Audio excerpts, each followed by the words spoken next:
Sur le papier, tout était conforme. Les procédures étaient à jour, les formations avaient été réalisées et les indicateurs semblaient rassurants. Et pourtant, l'accident est arrivé. Comment est-ce possible alors que tout semblait sous contrôle? Il existe une manière différente de lire ce type de situation, une approche encore peu connue. On l'appelle le syndinisme. Dans beaucoup d'organisations, la prévention repose sur une idée assez simple. Si les règles sont respectées, si les consignes sont claires et si les contrôles sont réalisés, alors le risque devrait disparaître. Et lorsque malgré tout un accident survient, l'explication la plus courante consiste à chercher une défaillance ponctuelle, une erreur humaine, un oubli, un comportement jugé inadapté. Cette lecture est rassurante parce qu'elle donne l'impression que le système, lui, fonctionne, que le problème est isolé, presque exceptionnel. Mais est-ce réellement suffisant pour comprendre ce qui s'est passé? Attribuer un accident à un individu, à un geste ou à un manque de vigilance permet souvent de refermer rapidement le dossier. Pourtant, dans la réalité du travail, les accidents surviennent rarement par hasard.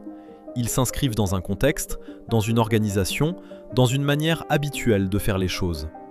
Autrement dit, ils émergent souvent d'un fonctionnement que l'on considère pourtant comme normal.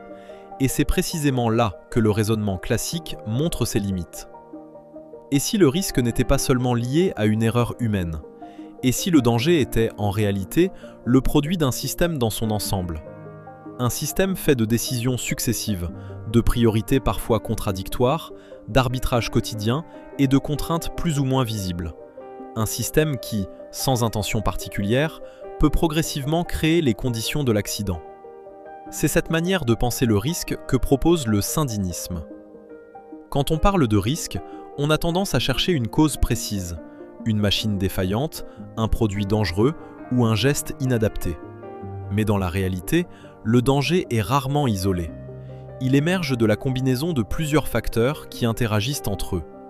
Des choix techniques, des comportements humains, des modes d'organisation du travail, des habitudes culturelles, un environnement donné. Le syndinisme propose de considérer le risque comme le résultat de ce système d'interaction. Un système dans lequel chaque décision, chaque compromis, chaque ajustement peut, parfois sans que personne ne s'en rende compte, contribuer à créer une situation dangereuse. L'objectif n'est pas de désigner un coupable.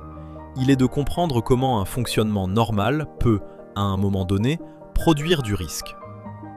Le danger ne se situe pas dans une seule dimension. Il se construit dans un espace invisible, où se croisent décisions, comportements, contraintes organisationnelles et priorités managériales. Un espace complexe, multidimensionnel. Certains parlent d'un hyperespace du risque. Mais concrètement, cela signifie une chose essentielle. Le danger est rarement là où on pense spontanément le trouver. Prenons une situation fréquente en entreprise. La productivité est valorisée, les délais sont contraints et les équipes doivent s'adapter en permanence. Officiellement, la sécurité est une priorité. Mais dans les faits, ce qui est reconnu, encouragé ou toléré au quotidien peut parfois raconter une autre histoire. Les règles existent, les procédures sont connues, mais les arbitrages réels envoient des signaux différents. Le risque ne vient alors pas d'un salarié imprudent, mais du décalage entre le discours affiché et les attentes implicites. C'est précisément ce type de décalage que le regard syndinique permet de mettre en lumière.